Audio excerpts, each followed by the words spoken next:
All right, so I made a video on this and it got dumped into the ether, but I'm going to remake it. And so this is take two. If the other one shows up, I'll just delete it. Hopefully I can make this one shorter. So here's the headline. More than 100 detained in DEA raid on illegal underground nightclub, agency says. If you don't know, this comes from News 9 since it cropped the picture all weird. And it's in Colorado Springs. I'm in Colorado Springs.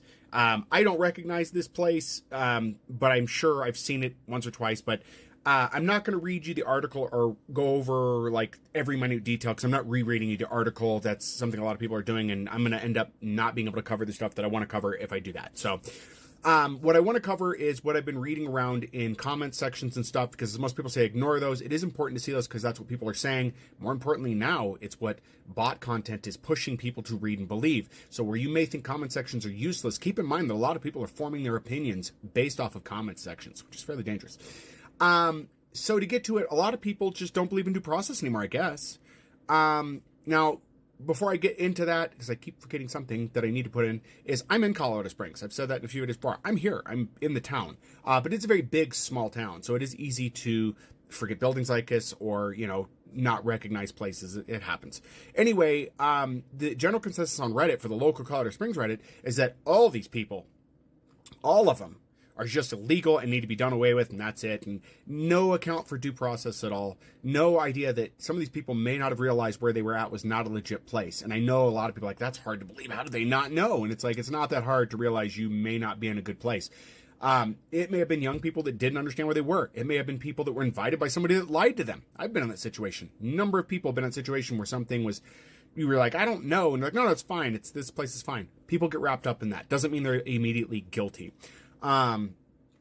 Also, the legal system is not as simple as most people like to make it out to be. A lot of people watch a lot of TV and stuff and assume they know the legal system, and that is not the case. A lot of what you see in movies and TV is very sensationalized and is very fit to form to fit a narrative. Blah, sorry, guys.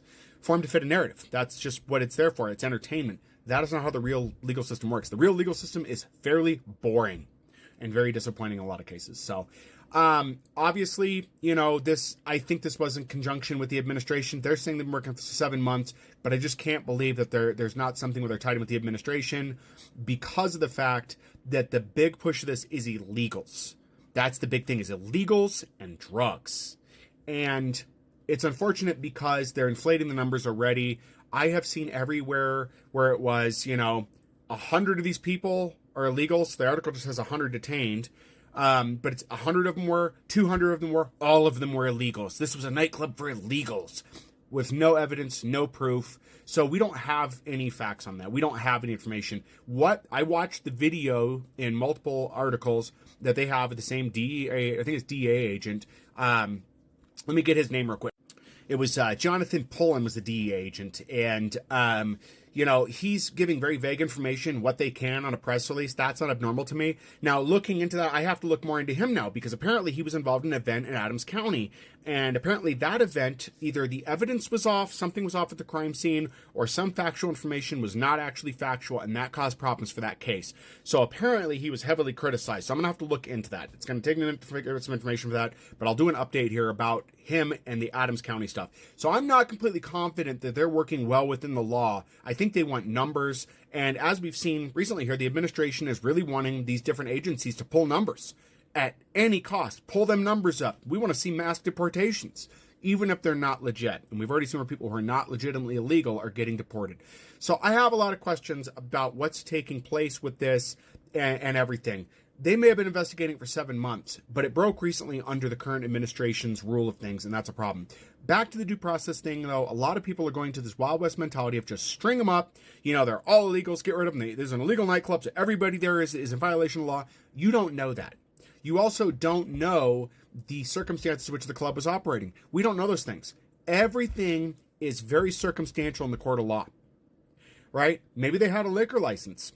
Then it's no longer an illegal club. It's a club that had illicit materials that they may not be aware of. Just because drug dealings are happening in your club does not mean you automatically know about it. Granted, there's some liability there, but it does not immediately assign you full guilt, right? Our court system is very complex, and there are rules that must be followed.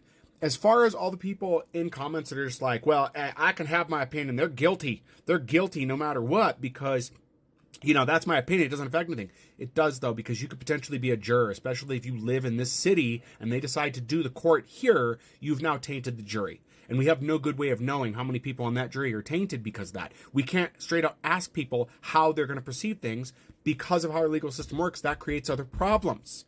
So it's not that simple, and it does create an issue. Just the way as it does when you have somebody of color on trial, on jury trial, and the entirety of the jury is of nobody of color. The way it can create problems, whether you perceive that as being an issue or not. So there are some issues there. Video's already getting long enough, but if you have any questions or you want to know more, feel free to leave information here. Just a quick thing here to let you know how small a town this is, even though it's pretty big. That green Subaru with the Hoonigan on the back, I've seen that car around. I don't know them, but I've seen it around. So already, it's very interesting because it is such a big, small town that I recognize it's one of the vehicles. And also of note, they're all Colorado plates. So it's not like we can just point out the illegals by what license plate they're driving, what's going on. Even just going, look, a van. It doesn't work that way. So too many people have this very short-sighted view of things and think that legal process is just so easy. You guys really got to stop watching Law and Order and stuff and just assuming you know the law. How do I personally have information on this? I had a child who was involved in drugs, and we tried to deal with the legal system. We're trying to get him help. Not because we were trying to necessarily get him jailed. We did try that when things got really serious.